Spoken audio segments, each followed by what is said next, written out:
Who wants to start? I'll start. 10 minutes until you're off into the 2024 SEC tournament. Yes. Earlier this season, you talked about consistency with the team. That's what wins championships.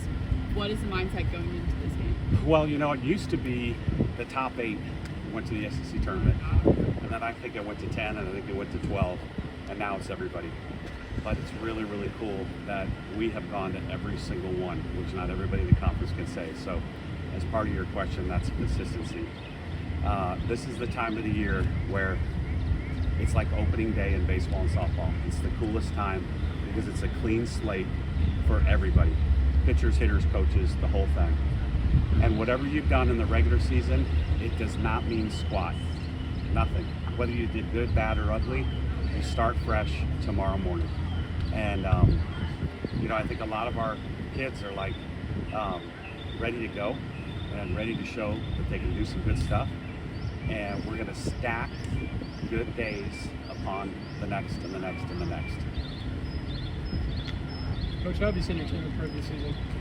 I think, you know, one thing at the beginning of the year, our strike zone awareness was not so good, and I think that has really improved. We faced a really good pitcher from Auburn for a bunch of innings, actually 3 really good pitchers.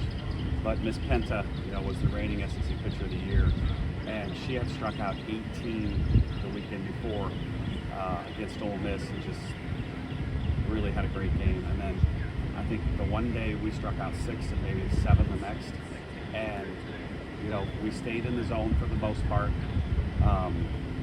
And I think that's the key to our offense. It's like this line of scrimmage in football. If you can control it, you can win that game. And if you're a really good hitter, you control the strike zone. And easier said than done because there's really good pitchers everywhere. But a really, really good pitcher wants you to swing at a ball. She doesn't want to throw a strike because that's going to be hittable. And really, really good pitchers know how to go rise ball, drop ball, change up, and out of the zone. Coach, you haven't played LSU this season. What do you see in that matchup? Yeah, I'd really prefer not facing somebody that we've played already 3 times. Beth does a great job. She's the all-time winningest coach at LSU in softball now. She accomplished that this year. But I think one of the things with them and Georgia that really stands out is they have 6, 7, or 8 fifth-year seniors, and it's the COVID class. This is it.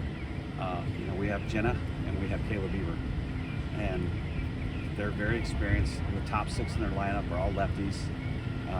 Last 3 are righties. Pretty good balanced pitching staff, similar to ours. Just really good athletes all over the field. And you know, it seems like we haven't played them forever, but it'll be a good matchup. And you know, when we were done on Saturday, I thought I was figuring everything out, and you know, even he messaged my director of ops and says, "Hey, it looks like it's 7:30 Wednesday," and then based on all the results on Sunday, it completely switched the bracket, and obviously now we lead off the tournament on Wednesday morning at 10 o'clock. So that might be a first for us in LSU to play a 10 a.m. game.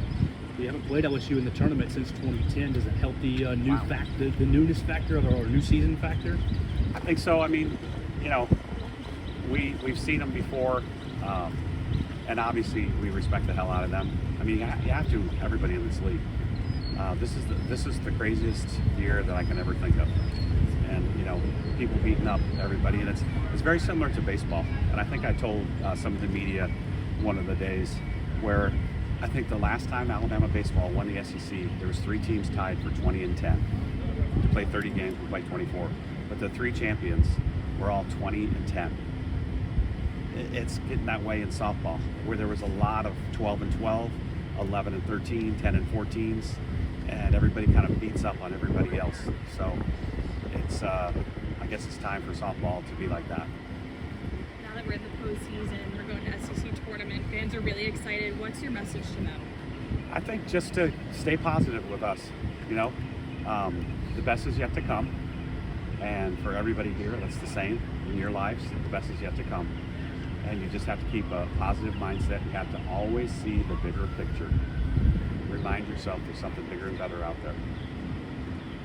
I know you've talked before on the importance of limiting walks, especially leadoff batters. I was looking at SEC standings, and LSU, I want to say, is tied for second in the conference in walks. Just talk about how As batters, batters, yeah. Talk about how important it's going to be to limit those walks, it's especially huge tomorrow. because it seems like whenever we don't walk somebody, our pitchers win a game. It's either a shutout or a one-run win. And that was the case at Arkansas. That was Ole Miss. The Ole Miss series, our pitchers were terrific and limited the walks. Against Tennessee, the 1-0 on the Sunday game, they limited the walks.